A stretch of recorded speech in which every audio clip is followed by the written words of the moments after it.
Om Sadashiva Samarambam Shankaracharya Madhyamam Asmadacharya Paryantam Vande Guru Param Ishvaro Guratemeti Murti Beda Vibhagne Vyomada Vyapadehaya Dakshinamurtaye Namaha Sava Vedanta Siddhanta Gocharanta Magocharam Govindam Paramanandam Satguru Pranatosh Maham Om Shanti Shanti Shanti.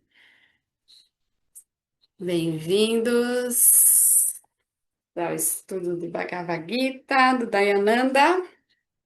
E a gente, no encontro passado, estava num capítulo bem lindo, assim, sobre o conhecimento, né? E esse conhecimento que é uma maravilha, que é o conhecimento que pode nos libertar do samsara, né? Esse conhecimento do eu, que é o eu indestrutível, imortal, não nascido. E esse conhecimento, ele está relacionado à inação. Então, esse conhecimento do eu, o eu, né, que a gente fala é o indestrutível, o imortal, não nascido, pleno, o ilimitado, ele também é imutável, ou seja, sem ação. Então, o conhecimento que a gente está falando é essa maravilha sobre esse eu, essa maravilha desse conhecimento, ele tem uma necessidade é, de um meio de conhecimento. O Vedanta é um meio de conhecimento. As Upanishads, quando apresentada por um professor qualificado, ele é o espelho daquilo que somos. Ele fala sobre aquilo que é o eu, né? Aquilo que é esse Chaitanya, né? Que é essa consciência sem ação. E foi falado nesse capítulo anterior que parece que esse conhecimento ele foi perdido, mas é dito que como um primeiro guru, né, quem trouxe esse conhecimento, é dito que esse conhecimento sempre existiu, desde a criação. Como é que pode ter sido perdido? E é feita uma analogia de que é como se tivesse um eclipse em cima do sol que ilumina, que é a luz, e que por algum momento ou por algum tempo esse conhecimento é encoberto, e ele é encoberto principalmente pelos nossos maiores inimigos, que não é Duryodhana, mas sim as nossas posses, os desejos, as aversões e tudo aquilo que a gente coloca que encobre a nossa real natureza. Todos os nossos papéis, todas as nossas identificações, todos os gostos, todos os valores, tudo que eu coloco em cima daquilo que é o imutável, em cima daquilo que é a consciência sem ação, né? E, e é dito que não há nada mais purificador do que fazer esse Gnana Atma, esse estudo do Atma, o estudo do eu, né? Que essa é a única possibilidade de a gente sair da roda do samsara, que é a roda no qual a gente está preso achando que a gente vai encontrar o nosso eu, ou a nossa completude, ou o nosso senso de plenitude nas coisas do mundo. Mas é dito que nada é preciso ser feito para conseguir o eu, porque o eu sempre existiu, só está encoberto como a eclipse. né? Que a ação purifica e o conhecimento liberta. E o conhecimento, não a ignorância, é a única forma de libertação.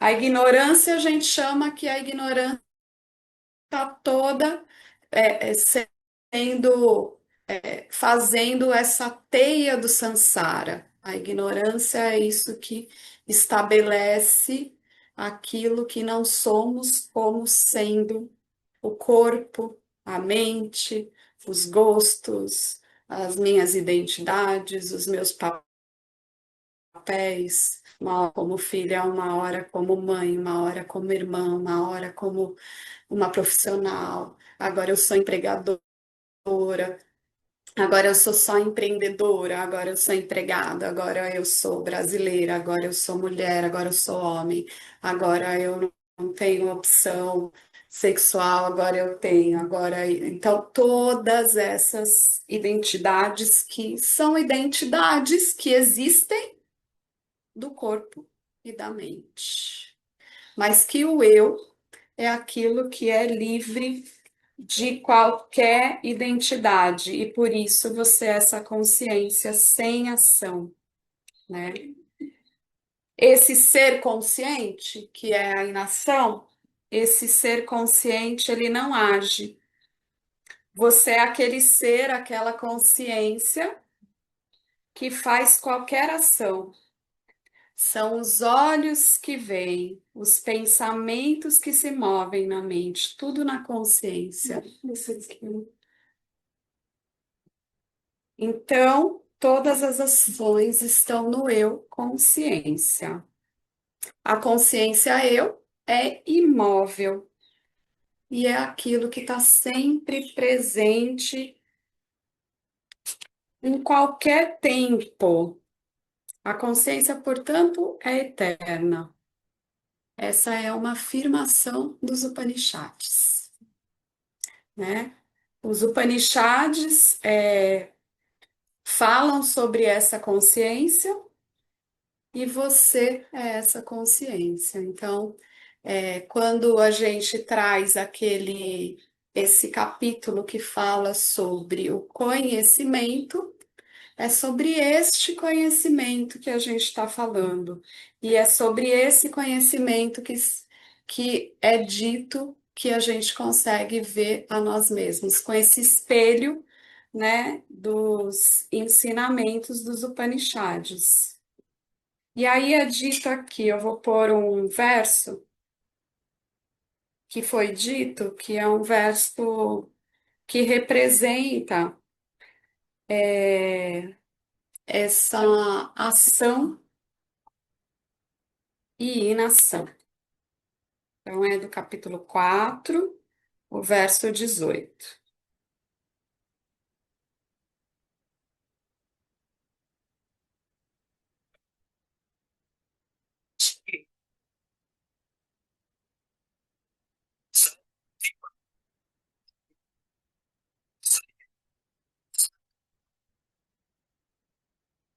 Então, é dito que aquele que vê a inação em ação e a ação em inação é o sábio entre os homens.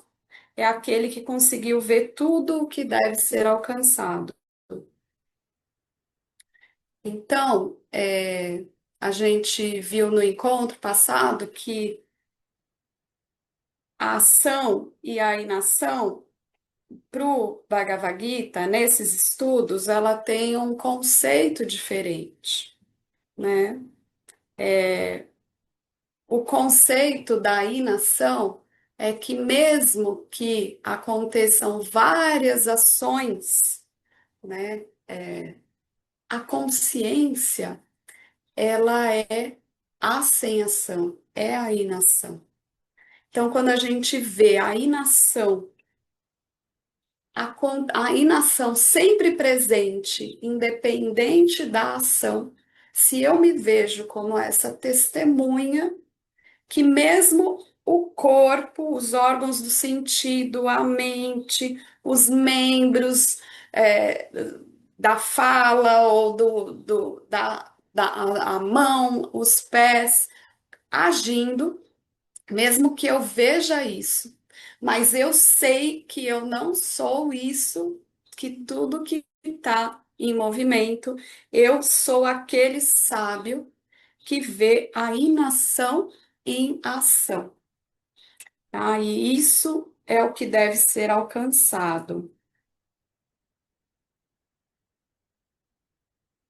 E aí, é dito também que na minha presença, nessa testemunha, né, todas as atividades acontecem. Então, na minha presença aí na ação, todas as ações acontecem. Então, é a inação em ação.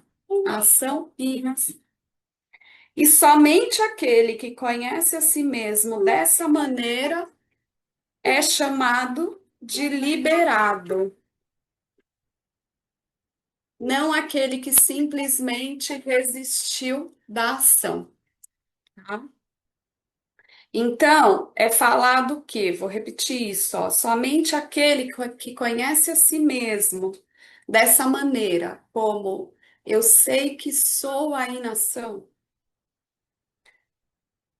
não aquele que simplesmente fala, não vou fazer mais nenhuma ação e vou fugir para uma floresta ou para uma caverna. Não esse, mas aquele que reconhece, mesmo que este corpo e essa mente façam ações, eu sei que sou a inação. Eu não preciso desistir de todas as ações, como um sannyasi, vamos dizer assim, externo. O que eu preciso é desistir das ações como um sannyasi interno, no sentido de eu sei que, embora tudo esteja acontecendo, que eu realize os meus deveres como guerreiro, como Arjuna, como aquilo que eu tenho que fazer, mesmo fazendo aquilo que eu tenho que fazer, que são ações, eu sei que eu sou a inação. Então, é esse o contexto da gente dizer que somente aquele que se conhece a si mesmo como a inação, ele é chamado de liberado. Não simplesmente é liberado aquele que desistiu da ação, mas é aquele que sabe que é sem ação, mesmo realizando ações com esse instrumento corpo-mente disponível para essa transação diária no mundo. O sábio é aquele que senta relaxado no seu corpo e mente, porque sabe que não é o seu corpo e mente que realiza as ações, tá? Então, Arjuna, a gente está fechando aqui para entrar no capítulo que a gente vai falar sobre a renúncia. Arjuna acha difícil entender este ensinamento. Arjuna acha difícil entender esse ensinamento sobre a ação na inação e a inação na ação. A gente também, né? Arjuna acha difícil de entender esse ensinamento por causa das impurezas de sua mente, dos seus ragas e deveshas, dos seus gostos e desgostos, dos seus likes e dislikes. Eu vou pôr só o fone aqui, tá? E daí eu diminuo no vídeo aqui os barulhos, tá bom? Então, a Juna acha difícil entender esse ensinamento por causa das impurezas na sua mente, por causa dos gostos, das aversões, por causa de todas as identificações, por causa de tudo isso. Se ele não tivesse identificado com tudo isso, seria fácil ele falar: não sei o que eu sou, então vou assumir que eu sou essa inação. Não, mas ele colocou um monte de camadas, como a gente falou, como uma eclipse que é, encobre o sol, né? Mesmo o sol estando ali, foram colocados véus e véus de identidade em cima que encobre aquilo que se é, né? Não está sem véu, porque se está sem véu, sem gosto e sem aversão, é fácil eu assumir algo desse tipo, né? Se eu tô sem gosto e sem aversão. Então, é dito aqui, eles, os gostos e aversões, são seus verdadeiros inimigos, não Duryodhana. Arjuna, esses são os seus verdadeiros inimigos, o seu gosto, o seu apego aos seus parentes, o seu medo, esse sentimento de raiva, esse sentimento de incapacidade, de que não adianta eu lutar, eu ganhando a guerra eu vou perder, perdendo a guerra eu vou perder. Então, todos esses sentimentos e esses gostos e aversões colocados, né, em cima daquilo que ele é, são seus verdadeiros inimigos. E com isso em mente, Krishna provoca Arjuna e fala o seguinte para ele: se você é incapaz de entender sua natureza como sendo sem ação, essa consciência sem ação, se você é incapaz, né? Como que eu posso compreender, né? Que eu sou a inação, né? Então, se eu sou incapaz disso, então você, Arjuna, deve realizar as ações com uma atitude correta, para que a sua mente se torne pura e capaz de compreender o que eu te ensinei. Ele está repetindo de novo do que ele já falou logo quando ele explicou no segundo capítulo sobre o eu. Ele está repetindo isso no quarto capítulo. E ele vai repetir isso até o 17º capítulo, Uhum. né? Porque é um conhecimento simples, mas que não é fácil de alcançar. Porque a gente está com a mente cheia de gostos, aversões, impurezas, identidades, valores, papéis que sobrepõem esse eu. Que lá no 18º capítulo, a Arjuna vai falar: Uau! Então eu, né? Eu sou isto, eu sou aquilo, eu sou este Brahman, eu sou Satchitananda, eu sou o imutável. Agora eu compreendi. Mas depois de toda uma purificação.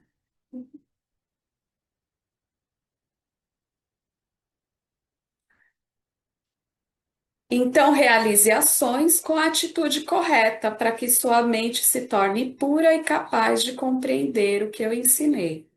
E a purificação da mente é alcançada pelo Karma Yoga. Portanto, Arjuna, novamente, ele fala: levanta-te e cumpre o teu dever como guerreiro, né? E aí ele diz assim, porque aquele que sabe que é o sem ação, vive relaxado, mesmo indo para a guerra lutar.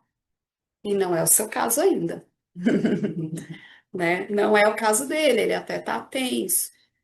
A motivação de Arjuna por não lutar, ela está ainda no medo de agredir aqueles que foram seus professores, aqueles que ensinaram e são seus primos e que são seus parentes, e as mulheres que ficaram viúvas e como será esse reino. Então, as motivações para ele não lutar estão aí. Ele entende que aquele conhecimento que Krishna falou é uma maravilha e que então ele quer contemplar esse conhecimento, mas ele não é capaz de contemplar, porque só é capaz de contemplar se você tem uma mente equânime. E uma mente equânime é uma mente já purificada de gostos e aversões. Por isso, Karma Yoga é a atitude que Krishna está trazendo para Arjuna lutar, então, sem tantos apegos, né? Se é como um processo, se livrando aos poucos. Por isso que não é dito sobre o Karma Yoga no terceiro capítulo e no quarto Arjuna já, opa, já consegui purificar aqui. Não, porque também tem esse significado na Bhagavad Gita, que é um processo que Krishna vai abordar o Karma Yoga de diferentes maneiras. Ele vai abordar o Karma Yoga por meio do como você recebe os resultados, como traçada, que a gente falou. Depois ele vai abordar como é que eu realizo uma ação a partir, né, dessa contribuição à vida que tudo me é dado. Agora ele vai falar um pouco como é que eu realizo o Karma Yoga a partir da renúncia. Depois ele vai falar como é que eu purifico a partir da Upasana, da meditação, da contemplação. Depois ele vai falar como é que eu neutralizo um pouco mais a partir de ações mais bhaktis, que eu consigo compreender o universo e o seu funcionamento. E aí ele vai assim dando mais e mais informações para abordar essa purificação como fundamental para poder contemplar esse ensinamento e assimilar esse ensinamento. Então, a gente está entrando aqui nesse conteúdo 9, renúncia, tá? É o conteúdo 9, mais o capítulo do Bhagavad Gita é o capítulo 5, mas o conteúdo é o conteúdo 9. E aí ele fala assim: os ensinamentos de Lord Krishna mostraram que o plano de Arjuna para alcançar a felicidade, renunciando à ação, ou seja, voltando para a floresta, saindo do campo de batalha, ele está baseado, essa decisão de Arjuna, de então eu vou alcançar a felicidade renunciando à ação, ele está baseado na falta de compreensão, porque não é a inação que a Arjuna conhece. A inação que Krishna está falando não é a falta de movimento. E a Arjuna está entendendo que seria a falta de ação. Eu não faço mais ação, eu paro de fazer ação. Até entro meio num modo mais preguiçoso. Vou ficar aqui sem fazer nada. Krishna não está dizendo que a inação é isso. Ele está dizendo que a inação é a sua natureza. E a única forma de alcançar a felicidade é pela inação, sabendo que a inação é a sua natureza. Então você precisa alcançar a felicidade por meio do autoconhecimento, que é o saber que você é a inação. Mas para isso você antes vai precisar fazer ação, porque uma não pode eliminar a outra. É como se fosse um pré-requisito para você saber-se in ação, é um pré-requisito você se purificar por meio da ação. Como uma graduação, uma pós-graduação e depois um PhD. Então, primeiro é necessário o caminho da ação. No caso de Arjuna, pode ser que aqui ou no mundo, né, tenham inúmeros indivíduos que já fizeram tanto a purificação que não precisa mais fazer a purificação, que talvez só ouvindo os ensinamentos já assimilam automaticamente. Então ele diz: os problemas de Arjuna não são causados pela ação e pelos seus resultados, mas pelos seus próprios gostos e aversões. Então, Krishna diz mais uma vez, Arjuna, não são problemas o que você faz, E nem se você vai ganhar a guerra ou se você vai perder a guerra. Esse não é um problema. O problema é que você está sendo movido nas ações por gostos e aversões. Não tem uma, um real saniase, uma real renúncia dos seus gostos e aversões ao realizar uma ação. Então, fazendo ou não fazendo a ação, ganhando ou perdendo a guerra, isso continuará a te assombrar, quer você haja ou quer que não haja.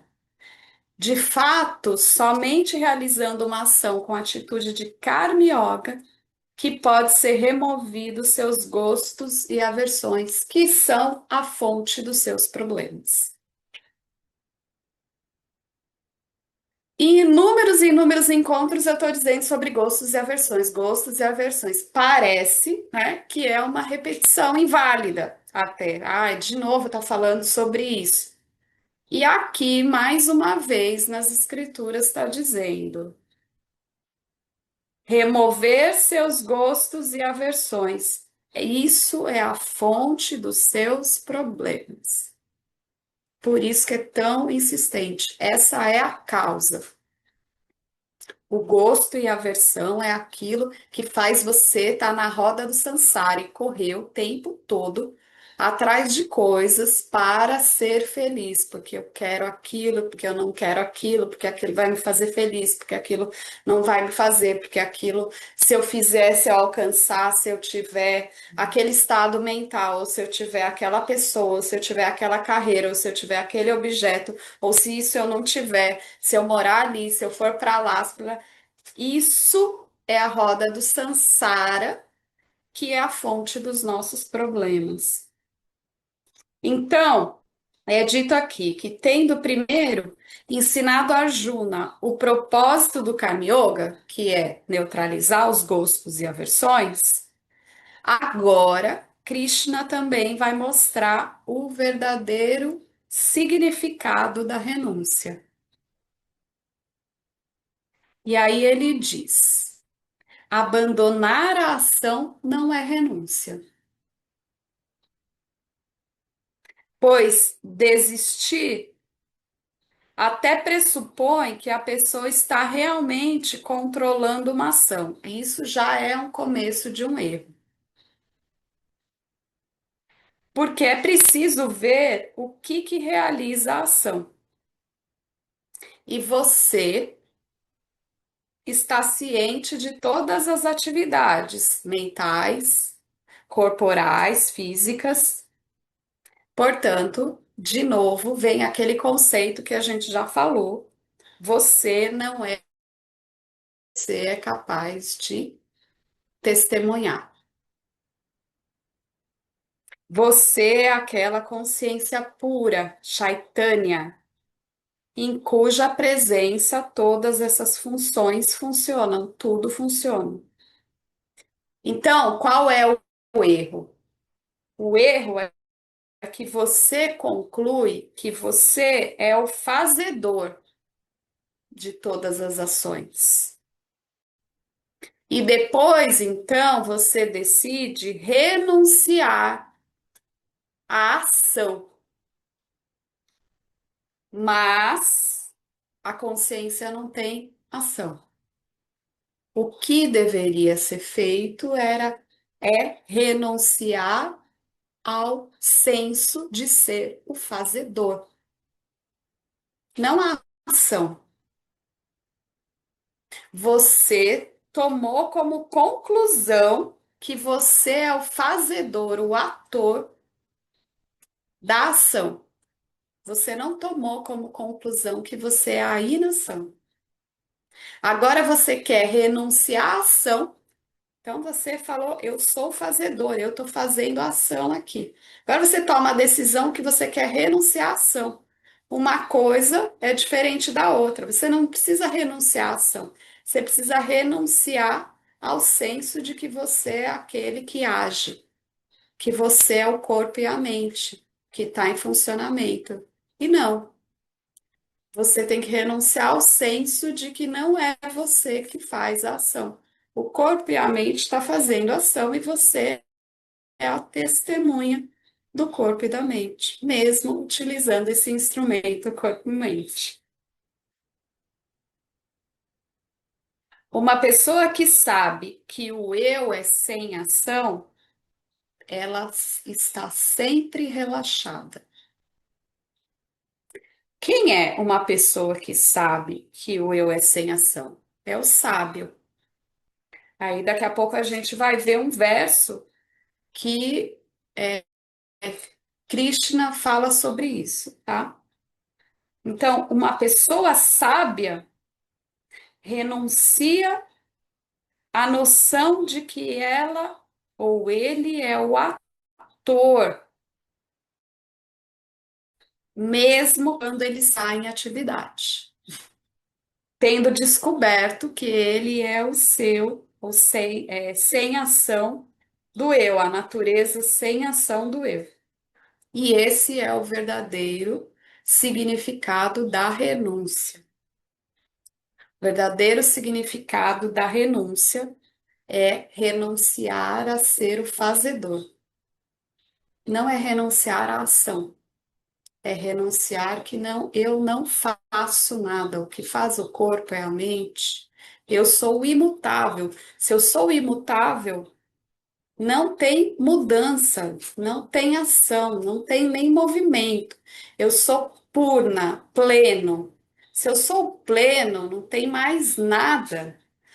E aí a gente tem a analogia com o espaço. É como assim? O espaço não faz nada. Um objeto chega, entra no espaço, sai do espaço, o espaço está imutável. Um pote, né? Entra, o espaço está ali, inclusive o espaço está dentro, fora e está permeando o próprio barro do pote. Se a gente for ver no microscópio, o espaço está em todo lugar. Só tem uma membrana e ninguém nem sabe o que que é aquilo. A ciência não consegue nem identificar que é o espaço ali só aquilo, né? Porque no fundo, o que é essa última substância única? É a consciência. Então, estou fazendo uma analogia aqui com o espaço. O pote quebra, nada muda no espaço. Alguém está correndo, o espaço está ali. Alguém está parado, o espaço está ali. Alguém está chorando, o espaço está ali. Alguém está alegre, o espaço está ali. Assim é o eu, sempre presente e imutável, mas não diferente do espaço, é consciente, porque o espaço ainda é inerte. O espaço não tem consciência. Mas ele é preenchido, porque a consciência permeia tudo, até o espaço está contido dentro da consciência.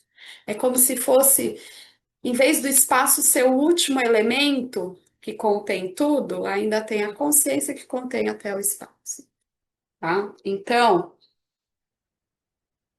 uma pessoa sábia renuncia à noção de que ele ou ela é o ator, tendo descoberto a ação, a natureza sem ação do eu. Este é o verdadeiro significado da renúncia.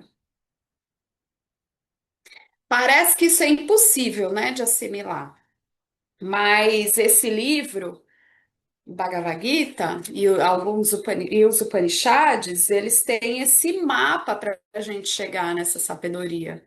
E é um mapa, um guia, um trajeto mesmo, porque ele traz uma condensação ali dos Vedas. E ele vai trazendo até mesmo, não só o conhecimento final que tá nos Upanishads, mas ele traz até mesmo como é que você faz para purificar sua mente, para compreender, compreender para poder fazer meditação, para poder até ter uma devoção. com relação a esse mundo, né? Como é que você chega, né? E aí a gente pode dizer que esses caminhos, né, que são ditos aqui, eles não são mágicos, eles requerem coisas simples aqui, né? Disciplina. O que é isso que a gente está falando de disciplina? É feita uma analogia com uma tartaruga, que quando a tartaruga recolhe os membros para dentro do casco, essa disciplina recolhendo os órgãos dos sentidos, principalmente, para neutralizar os órgãos do sentido. Como assim os órgãos do sentido? É, da visão, do tato, que dão os prazeres, porque é órgãos dos sentidos que traz o quê? A obtenção dos nossos gostos. Então, eu diminuo a minha interação dos meus órgãos dos sentidos como se eu fosse uma tartaruga colocando para dentro. Quando eu me vejo, não é a todo momento, é quando eu me vejo vinculado, dependente de uma certa coisa que eu quero obter. Aí eu posso. Porque se é só uma preferência, sem um vínculo de dependência, não tem problema. Mas essa disciplina é uma disciplina do controle dos órgãos dos sentidos. E eu posso fazer isso gradualmente. Ah, então eu sou apaixonada, e olha a palavra que já se usa, por tomar café. Eu, e é um órgão do sentido, para mim, né, do paladar. Sou apaixonada por isso, né, no sentido do paladar. Então, eu diminuo a ponto de não mais achar que café é essencial na minha vida, né, como uma dependência. Quando eu diminuí que de vez em quando eu posso tomar um café, mas já não é mais uma necessidade, eu estou me disciplinando nos meus órgãos do sentido. Às vezes eu tenho uma necessidade por estar em ambientes com muitas pessoas, ou estar com muitos amigos. Muitas vezes é a necessidade dos órgãos do sentido da audição, da visão, que eu preciso estar nessa interação. Se eu tenho essa, é um sinal de que você precisa disciplinar os seus órgãos do sentido. Quando você fala, ai, adoro estar naquele ambiente. Ok, percebe se você não tiver, como é que você se sente. Se um dia você se sente deprimido porque não está, quer dizer que você tem uma dependência com isso. Então, pega os seus casca, como o meu professor fala, educando esse corpo e essa mente, educando esse corpo e essa mente para uma disciplina que traga o quê? Mais equanimidade, mais até liberdade, menos dependência. Dependência a vínculos, posses, ambientes.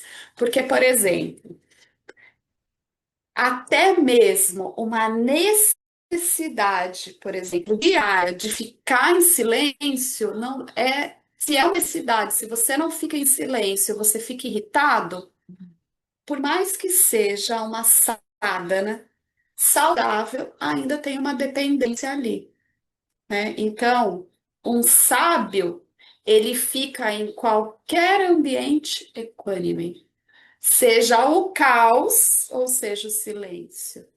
Ele fica relaxado em si, né? Então ele não tem também aquilo lá, esse recolher os órgãos dos sentidos, né? Então, mesmo envolvido em atividades, um sábio é aquele que renuncia a essa noção que ele é o ator, tendo descoberto o verdadeiro significado da renúncia. Então, eu vou pôr aqui agora esse verso.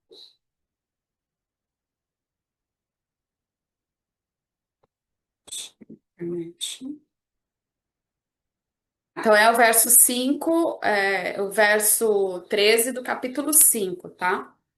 Então, é dito assim: renunciando a toda ação pelo conhecimento de que eu sou a inação, só por isso, renunciando a toda ação pelo conhecimento do eu, né? Senta feliz nessa cidade, que é o nosso corpo, de 9 portões, que são os 9 orifícios, os 9 portões desse corpo físico, não agindo nem fazendo com que ninguém haja. Então, ele fala que renunciando a toda ação pelo conhecimento, ele se senta feliz nessa cidade de 9 portões, não agindo nem fazendo com que ninguém haja. Não agindo e não fazendo com que ninguém haja é quando o sábio já sabe que ele mesmo não age e que nenhum outro age. Não é que só ele que não age. Ele sabe que tudo é só a inação, mesmo acontecendo movimentos. O eu consciência é presente em todos os lugares, o tempo todo. O eu consciência não é meu professor sempre fala isso, não é um produto nem uma propriedade do corpo.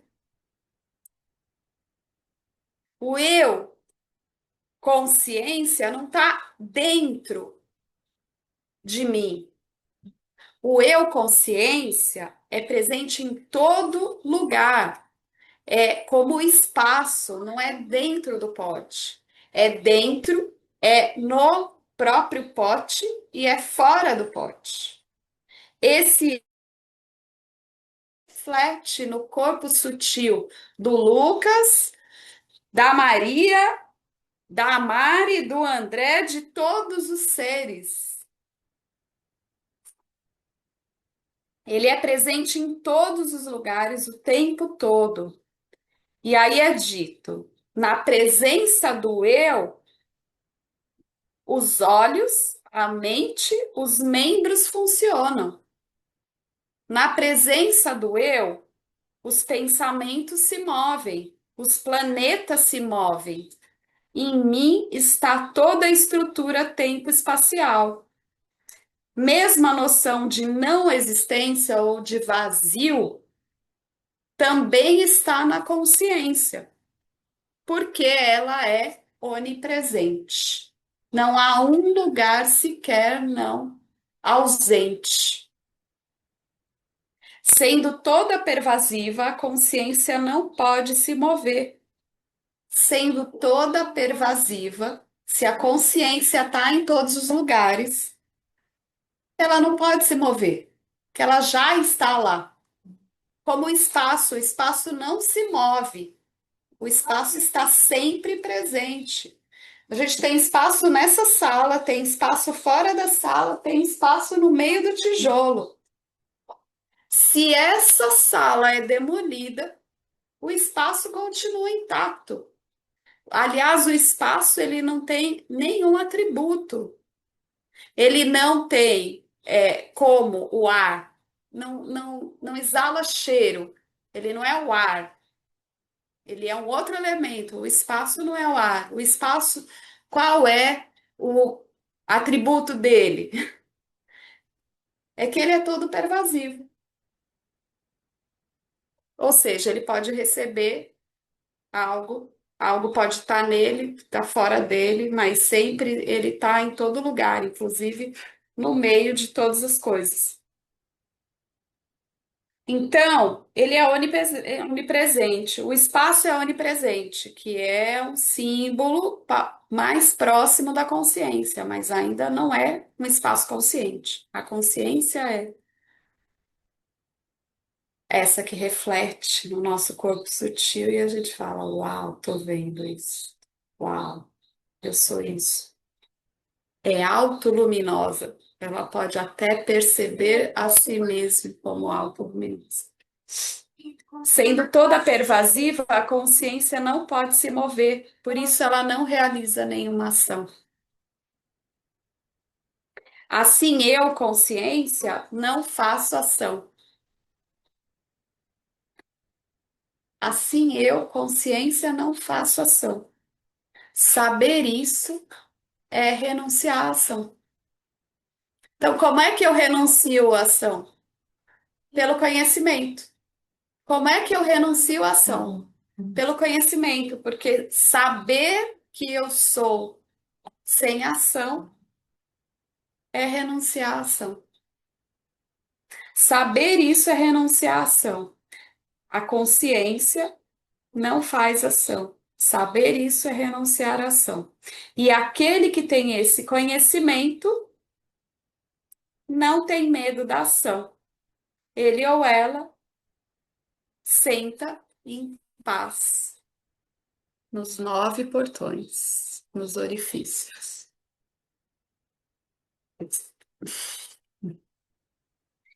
Senta em paz. Aquele que tem esse conhecimento não tem medo da ação. Pode realizar ou não realizar uma ação, sabe que ele não realiza nada. Que é esses 9 portões que realizam dessa cidade, que é o corpo. Como você está fazendo uma cara de pergunta, meu Deus, né? Mas como? Nessa fase, né, uma dúvida pode até surgir. Uma dúvida pode até surgir, diz aqui Dayananda. Se alguém tem que descobrir a inação no eu pelo conhecimento, qual é o propósito então de renunciar à ação? Por que eu deveria, por que deveria haver uma ordem de sannyasi, de renunciante, como é descrito aqui no Gita? Qual é o lugar desse estilo de vida essencial?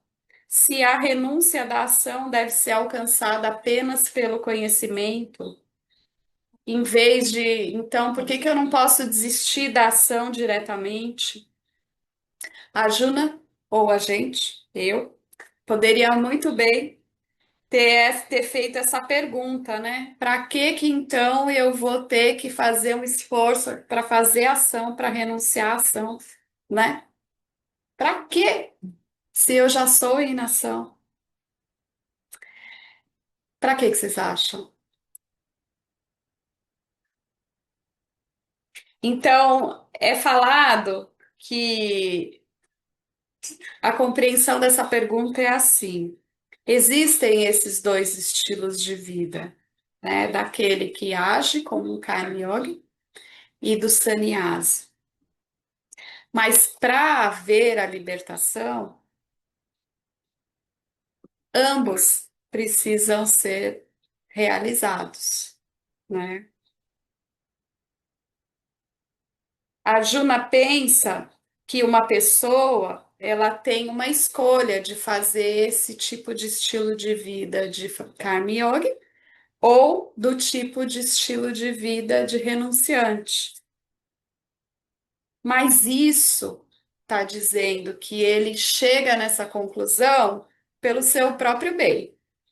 Por quê? Por causa do seu forte desejo de evitar a guerra que ele está enfrentando. Então, ele acha que então a solução é o renunciante. Já sei que eu não faço nada, então eu não vou alcançar isso pela ação. Não preciso, então, mais lutar. A Arjuna naturalmente pensa que se a pessoa tem uma escolha entre esses dois estilos de vida, ele deveria escolher a ação de sannyasi, isento até mesmo de deveres com a sociedade, né? Só que para entender esse erro de pensamento, é preciso ver como é que funciona a renúncia.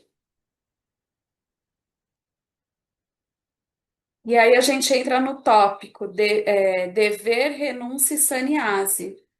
Aí aqui nesse tópico vai falar um pouco da cultura indiana, tá? A gente vai entrar um pouquinho, mas tem um sentido da gente entrar um pouquinho nisso. É falado assim: a sociedade hindu é baseada no dever. Cada um cumpre seu dever. Se cada um cumpre, o direito é assegurado e não há conflito entre eles. Se, por outro lado, um ignora o dever e apenas clama pelos seus deveres, né, direitos, é provável que haja conflito. Isso é comum e a gente já sabe que é assim mesmo, né? Os seres humanos são seres sociais. Portanto, se são seres sociais, os seres humanos, eles devem, então, têm deveres com a sociedade, com a família, com o país, com a humanidade, até mesmo com os elementos da natureza. Então, é, cada um tem o dever, né? Ou seja, de cuidar da terra, um rei tem o dever de cuidar do seu povo, um pai tem o dever de cuidar do seu filho. E no terceiro capítulo do Gita, o Krishna até diz que aquele, e aí ele vai aqui trazer novamente o Karma Yoga, tá? Porque o dever, ele está relacionado com o Karma Yoga. E aí ele fala aqui, ó, Krishna diz, isso aqui é muito forte, tá? Que aquele que só tira dos outros, ou só tira do campo, ou só tira da natureza, ou só tira da vida, e não cumpre os seus deveres, este é um ladrão. É bem forte essa passagem. Ele fala assim: se você se beneficia da sociedade, mas não retribui a sociedade, você é um ladrão. Ele começa a falar: por que que então eu tenho que cumprir os meus deveres? Aí Krishna, Dayananda está trazendo aqui uma relação com a sociedade hindu, mas Dayananda está trazendo aqui: olha, você precisa realizar ações porque você vive em sociedade. Você, Arjuna, precisa realizar ações porque você vive nesse reino e você é um guerreiro e você tem o seu dever. E chegou o momento de você devolver isso. Se você quiser renunciar nesse momento só porque você não quer lutar, esse é um ladrão que não retribuiu para aquilo que recebeu. Então ele traz isso, né? Então ele fala: vivemos ajudando-nos mutualmente, e por isso temos deveres definidos uns para os outros. Cumprir esses deveres com prazer é karma yoga. Sem prazer é só karma. Não é integrado, não tem união, não tem esse espírito e essa atitude de contribuição, né? Você só realiza a ação. Então, ele fala isso. Cumprir esses deveres com prazer é karma yoga. E uma vez que a sociedade é baseada em deveres, uma pessoa deve cumprir o seu dever até que ela seja motivada pelo desejo de libertação. Portanto, renunciar às ações só deve ser depois de você cumprir os seus deveres. Depois de levar uma vida de Karma Yoga por muitos anos, aí sua atitude mudará. Aí você não faz mais nada pelo seu gosto e pela sua aversão. Quando você não fizer mais nada pelo seu gosto ou pela sua aversão, mas que você faz por uma atitude de Karma Yoga, você pode parar de fazer ação. Então, é um pré-requisito para o renunciante. É que antes de renunciar, você deve realizar as ações com uma atitude de contribuição, sem estar vinculada com o seu gosto e com a sua aversão.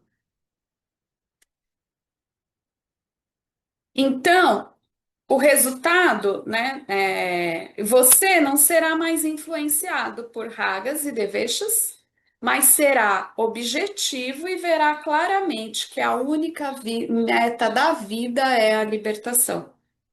Então, o estado da mente será: eu não quero nada nessa vida ou na vida futura. Eu anseio, não anseio mais por segurança, por prazer, por virtudes. Eu não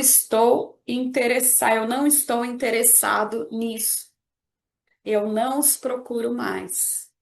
Quando você não está mais interessado em satisfazer os seus gostos e aversões por segurança, por prazer ou por virtude, então é arta, kama,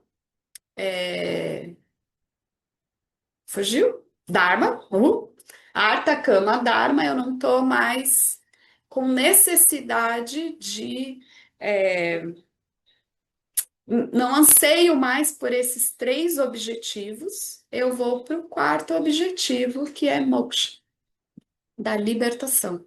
Então, artha por segurança, kama por prazer, dharma por virtudes, crescimento espiritual até. Depois que eu me libertei desses três, que eu não tenho mais interesse nesses três, eu quero a moksha, que é a libertação desses três, e sentar relaxado sem necessidade de agir e que os outros ajam, né? Então,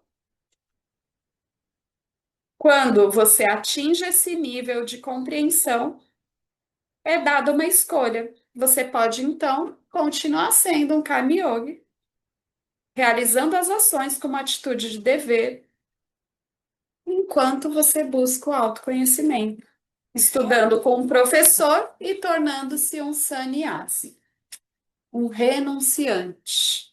Levando uma vida inteira, daí pode ficar uma vida inteira dedicada como sannyasi ao estudo e à contemplação.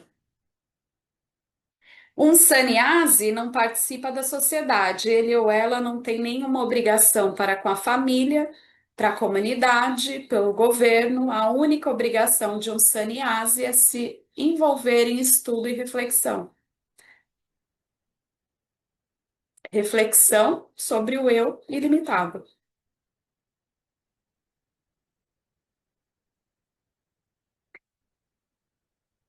Ok, a gente vai parar aqui. Semana que vem a gente continua, porque a gente vai ver também pessoas que desistem da ação antes de ser um sannyasi em pé. E aí que esse tipo de sannyasi não é o real sannyasi. Sannyasi é aquele que está renunciando aos seus gostos e às suas aversões e está dedicado ao estudo daquilo que se é. Esse é o real sannyasi, segundo as escrituras que a gente está estudando.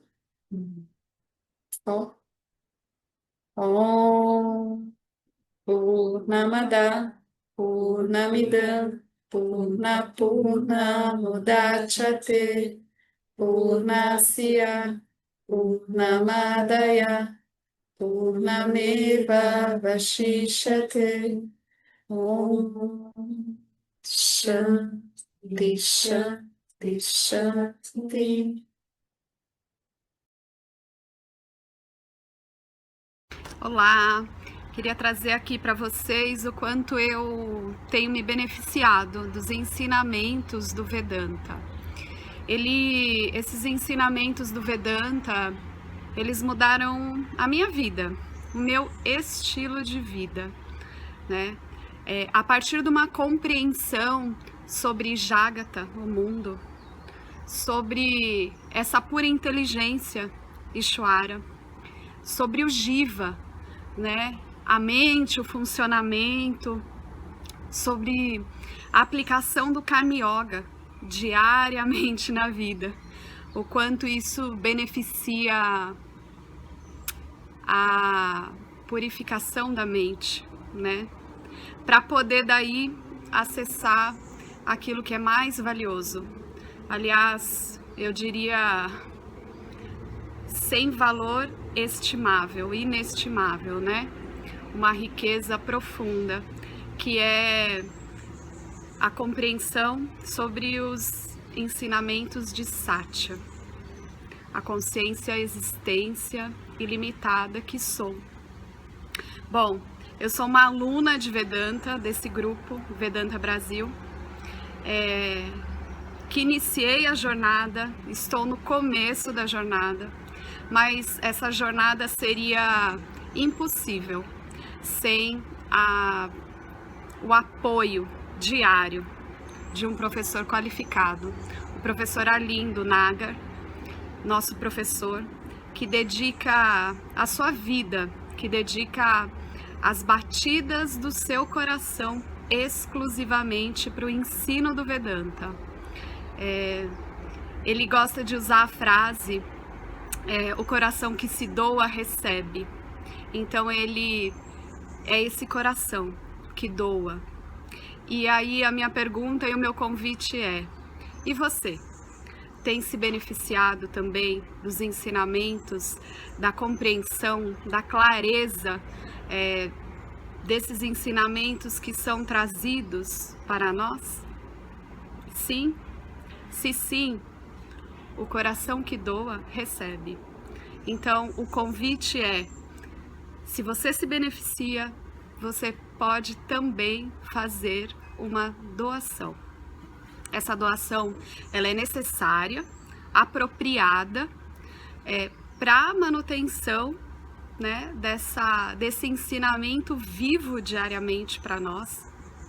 E é um convite para que a gente possa nutrir esse grupo com o dar e o receber. E se você se beneficia, tenho certeza, qualquer valor mensal é suficiente. É o valor que o seu coração sentir, mas é um valor apropriado.